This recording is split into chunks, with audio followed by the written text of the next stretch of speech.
Hello my dear friends, today we are going to study class 10th physics electricity new sunshine coaching institute में आपको 9, 10th, 11, 12th के physics chemistry math biology की video आपको मिलेंगी। यदि आपको ये सारी वीडियो चाहिए तो आप चैनल को लाइक शेयर एंड सब्सक्राइब ज़रूर कर दें इस वीडियो को।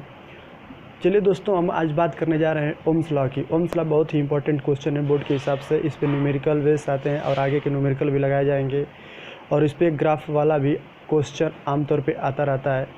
देखिए, ओम्स लॉ बेसिकली क्या होता है, किसी कंडक्टर के अंदर जो करंट फ्लो होती है उसमें और उस कंडक्टर के क्रॉस जो पोटेंशियल अप्लाई किया जाता है उसमें रिलेशन बताता है। और इसमें कंडीशन ये रहती है कि कंडक्टर की फिजिकल जो कंडीशन होगी उसको चेंज नहीं करेंगे। फिजिकल कंडीशन मतलब क्या है कि जैसे टेम्परेचर, प्रेशर, ETC इस तरह की जो चीज़ें रहेंगी उसको हम चेंज नहीं करेंगे, क्योंकि उसको बदलने से क्या होगा, उस कंडक्टर का रेजिस्टेंस बदल जाएगा। इस वजह से उसमें करंट की वैल्यू वेरी कर जाएगी, इसलिए उसको क्या करेंगे, कांस्टेंट रखा जाता है। तो देखिए इसकी डेफिनेशन क्या होती है, अलग अलग बुक में अलग अलग तरीके से लिखा रहता है, मैं आपको एक दो तरीके से बता दूंगा।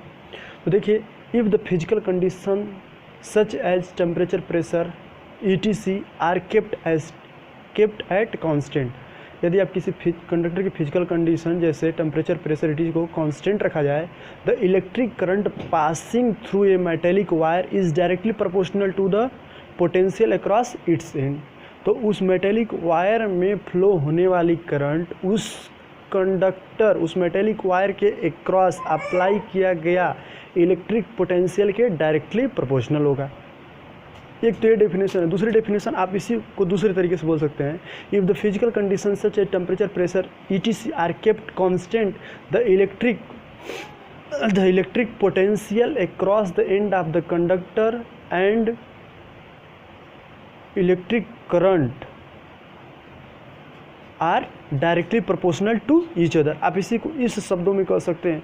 दूसरा एक होता है कि आप इसको रेशियो में भी रिप्रेजेंट कर सकते हैं, जैसे if the physical condition such as temperature, pressure, ETC are kept constant, the ratio between electric potential across the conductor to the current passing through that conductor are constant. इस बात को दिखाने के लिए देखिए क्या होगा दोस्तों, इसको हम लिखेंगे V/R equal to constant, last वाली डेफिनेशन के हिसाब से। और इसी की जगह पर क्या लिख देते हैं, R। इसी की जगह पर हम लिखेंगे R। अभी जो मैंने डेफिनेशन लिख रहा है इसके आधार पर क्या लिखेंगे, if V is the potential difference between ends of the wire through which I current flows then by Ohm's law. तो ओम्स लॉ के अकॉर्डिंग क्या होगा, बीच प्रोपोर्शनल टू IR, प्रोपोर्शनल का साइन हटा के आप क्या करिए, R लगा दीजिए। R V equal to I है, तो R इक्वल टू क्या हो जाएगा, R इक्वल टू ये हो जाएगा कि V/I इक्वल टू R, और R को ही कांस्टेंट बोलेंगे। कांस्टेंट मतलब प्रोपोर्शनली कांस्टेंट बोलते हैं। Where R is a proportionally constant, it is also called resistance, जिसे रेजिस्टेंस कहा जाता है। अब देखिए थोड़ा मैं रेजिस्टेंस के बारे में यहाँ इंट्रोड्यूस कर दिया हूँ। देखिए इट्स रेजिस्टेंस की यूनिट जो होती है ओम होती है, OHM। इसका सिंबल ऐसे बनता है, ऐसे देख लीजिए आप, ये ओम का सिंबल है। Resistance is the property of a material which resist to the flow of current through the wire. ये बेसिकली रेजिस्टेंस होता है क्या है, ये किसी भी प्रकार के मटेरियल जो कंडक्टर होते हैं उनका एक प्रॉपर्टी होता है। वो प्रॉपर्टी होता है कि वो करंट को अपने में से पास होने नहीं देना चाहता है। वो क्या करता है, उसको रोकता है करंट को। और इसी प्रॉपर्टी को, मटेरियल किसी की प्रॉपर्टी को क्या कहते हैं, रेजिस्टेंस कहते हैं। ये सारे मटेरियल के लिए अलग अलग होता है। और देखिए electric current is inversely proportional to the resistance of the wire. Electric current क्या होता है, देखिए रेजिस्टेंस है, इसके ये इनवर्सली प्रोपोर्शनल है, यहीं से आपको पता चल गया है। तो इसी पॉइंट को लिख दिया गया, electric current is inversely proportional to the resistance of the wire. Electric current जो होता है वो रेजिस्टेंस ऑफ द वायर के इनवर्सली प्रोपोर्शनल होता है। इनवर्सली प्रोपोर्शनल का मतलब क्या होगा गाइस, इसको सुन लीजिए क्या होता है, समझ लीजिए। देखिए इनवर्सली प्रोपोर्शनल के अगर मैं इसकी वैल्यू R की वैल्यू को बढ़ाऊँगा, यदि मैं R की वैल्यू को इंक्रीज करूँगा तो Y की वैल्यू कम हो जाएगी, और R की यदि आप वैल्यू कम करेंगे तो इसकी Y की वैल्यू बढ़ जाएगी। इन्वर्सली प्रोपोर्शनल का मतलब ये होता है। और आप ऐसे भी समझ सकते हैं कि आर क्या करता है, करंट को रोकता है। तो आप आर की वैल्यू किसी कंडक्टर की ज़्यादा रहेगी तो उसमें से कम करंट फ्लो होगा। आप इस सरल भाषा में भी समझ सकते हैं। लेकिन इन्वर्सली का मैं बेसिकली इन्वर्सली का मतलब बताया हूँ। इन्वर्सली में मतलब उल्टा चलता है। आप नीचे वाली इन्वर्सली जो प्रोपोर्शनल है उसकी वैल्यू अगर आप बढ़ाएंगे तो उसमें रिजल्टेंट जो मिलेगा आपको वो कम मिलेगा, वो आपको कम मिलेगा। इसका देखिए क्या होता है, resistance of a conductor is equal to 1 ohm. अब देखिए 1 ओम को डिफाइन किया गया है, resistance of a conductor is equal to 1 ohm if a current of 1 ampere flows between 2 points of the conductor having potential difference 1 volt. 1 देखिए 1 ओम किसके बराबर होगा, किसी कंडक्टर का रेजिस्टेंस 1 ओम इक्वल होगा किसके, यदि उस कंडक्टर से यदि ये 1 एम्पियर की करंट पासिंग करे और उस कंडक्टर के क्रॉस जो एंडो पे पोटेंशियल कितना हो, 1 वोल्ट हो।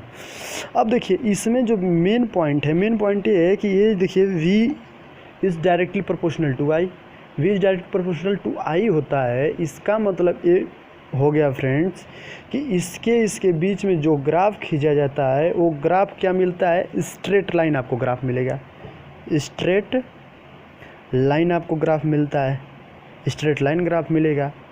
इसका मतलब ये है कि आप मान लीजिए कि अगर 0 पॉइंट, देखिए वोल्ट को मैंने x एक्सेस पे दे रखा है और y एक्सेस पे मैंने दिखा रखा है करंट को।